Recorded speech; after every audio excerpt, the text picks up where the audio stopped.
citizens of this county deserve pursuit of justice. Their hard work and dedication certainly paid off. The family of Brooke Carnifex and Coda Jarrett have suffered the greatest of all loss.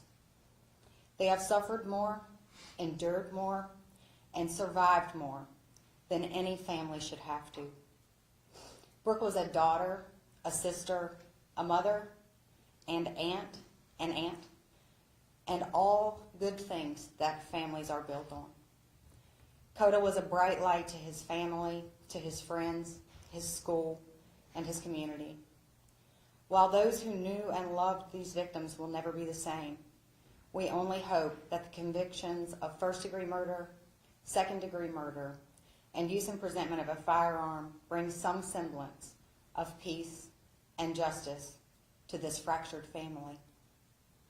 Whatever happens at sentencing on April 23rd, 2025 at 1:30 p.m., the defendant will be an old man before he breathes free air again, and that is justice. I would like to now turn it over to Madison Tuck. She is one of the assistant prosecutors who secured this conviction today, and she's prepared to address you now.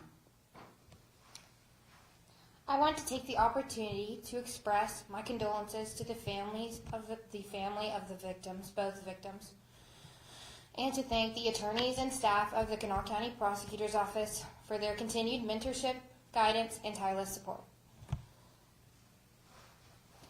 And now we're going to hear from Ken Bannon. He was the other prosecutor who secured this conviction. Good afternoon. I am grateful to the Kanawha County Sheriff's Office for their hard work in this and every case they're involved in. The convictions in this case would not have been possible without the diligence, hard work, and expertise of several of our partners. The Kanawha County Sheriff's Office, of course, with the assistance of the Charleston Police Department. The West Virginia State Police Crime Lab, who supported us with experts and their time and tireless efforts, and the West Virginia Fusion Center, whose efforts were tantamount to getting these convictions. We'd like to thank them all for participating. Sheriff Crawford? I'll be brief. First and foremost, I think the common sentiment here is the heinous crime that was committed. And at the end of the day,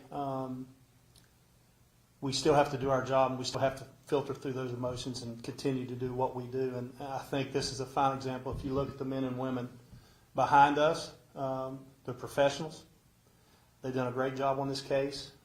They work together as a team. They worked with the prosecutor's office a lot of times in the evenings, on the weekends, preparing for this case. And as a result, we were able to bring justice for the victims. And but most of all, we are our heartfelt sympathies and prayers and thoughts still are with the families, because they're still dealing with this. They'll have to deal with this from now on. But at the end of the day, I think that's where we're proud of the team effort. Like Mr. Van said, the Fusion Center, when you start looking at all the man hours that went in to prosecute this case, to bring this case forward, this is a classic example of really what teamwork is all about, and we're very proud of our partners, and we're very proud of our men and women here at the Sheriff's Office that worked and participated in this case. So, justice has been served, and we'll continue moving forward. I think that concludes, unless you guys have anything. Just for the people at home who maybe aren't as familiar with mercy, can you kind of explain how that works and maybe how it maybe complicates with the other convictions and sentencing coming up? So, in the state of West Virginia, a sentence of first-degree murder carries a minimum of 15 years and a maximum of life. A finding of mercy, or for the jury to find mercy or recommend mercy to the court, requires that the court hand down a verdict that includes that mercy finding. That means that the defendant will be parole eligible in 15 years. That does not mean he will make parole. It means that he will be eligible for parole in 15 years on that first-degree murder conviction. With respect to the other two convictions, It will be up to the court as to whether or not the court runs those consecutively. Should those run consecutively, then the defendant would serve the time on the first charge before being parole eligible for the second and subsequent third charge. The use and presentment of a firearm during the commission of first-degree murder carries a up to 10-year sentence, and the second-degree murder in the state of West Virginia is a 10 to 40-year sentence. And can you just speak to kind of the complexity of this case? Obviously, there were no witnesses, no surveillance video. You could tell just by trial you relied heavily on the science in this case. Why was this something you all wanted to take on? Because at the end of the day, the victims deserve justice, and we are obligated to at least put forth an effort to secure that verdict. And any other verdict aside from the first-degree murder, and in this instance the second-degree murder, would not have been justice for that family. What do you think it was about the testimony, the evidence that led to that first-degree conviction for the jury?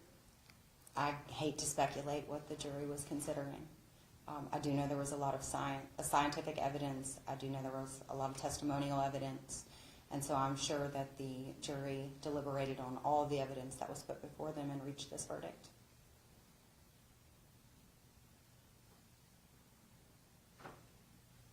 Okay, thank you.